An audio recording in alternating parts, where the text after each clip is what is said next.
Ана шеңдеп отырайық. Шеңдеп отырамыз.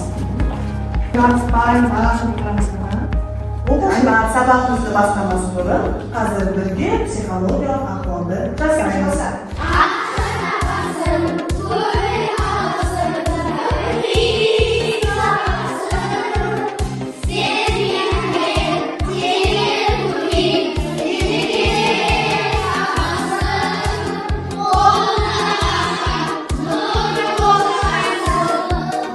Оқушылар, қазір мен сендерге қағаз ақша және монет арқылы сендерді топқа бөлемін. Өздері қалаған ақшаны таңдап аламыз.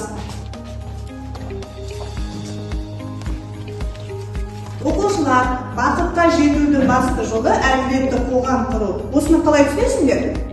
Еңбек етсең ақша табасың. Жұмысты әділ жасау. Ақшаны үнемдеу керек. Оқушылар, бүгінгі тәрбие сағатымыздың мақсаты ұлттық валютамыз теңгені тәуелсіздік көрсету.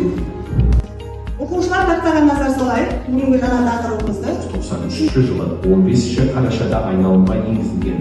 1999 жылы енгізді. 2005 жылы. Оқушылар монета тобына пазл құрастыруға берем. Құрастырамыз.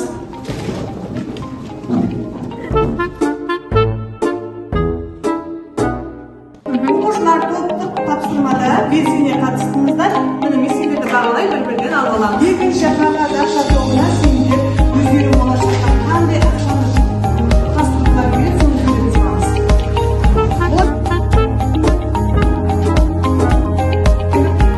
Жарайсыңдар балалар, суретті өте жақсы салған екенсіңдер. Сендерді топпен бағалай бір-бірден алып. Сыныбымыздың оқушысы Ергеннің папасы сендерге ұлттық ойынды насихаттап түсіндіреді. Қайырлы оқушылар, бүгін біз сіздерге қазақтың ұлттық ойыны теңгілуді көрсетеміз. Ол үшін бізге керегіне теңге және қазір тұлпар мен адам керек болады. Ортамызда бір баламызды ортаға шақырайық.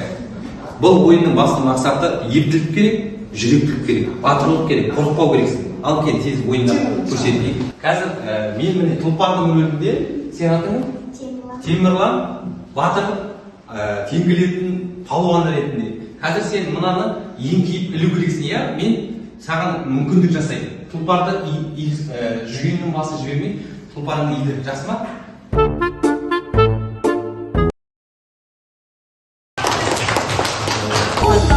Жеке тапсырма орындаймыз. Топташылар орнымыздан тұрайық. Темірлан, жаста кел алып аламыз.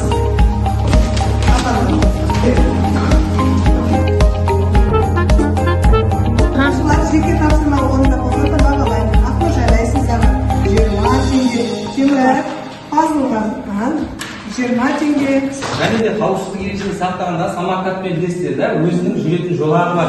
Ал адамдар жүретін, көлік жүретін жолағы бөлек болады. Көлік жүретін жолақтар емес, әсіресе бұл самокатпен жүруге болмайды. Себебі сіз басқа көлікке... Оқушылар, тәрбие сағатымызды қорытындылау мақсатында мына жерде тұрған сандықшыларды келіп, өздеріңіздің бүгінгі көңіл-күйлеріңізді көрсетеміз. Егер мына...